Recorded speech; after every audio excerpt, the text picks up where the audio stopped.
ドキドキ、ドキドキ。ある人々には、心音が変だった。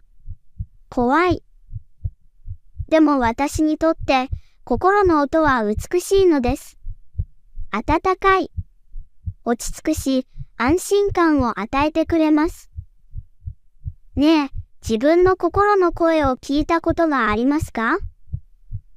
いつか聞いてみてください。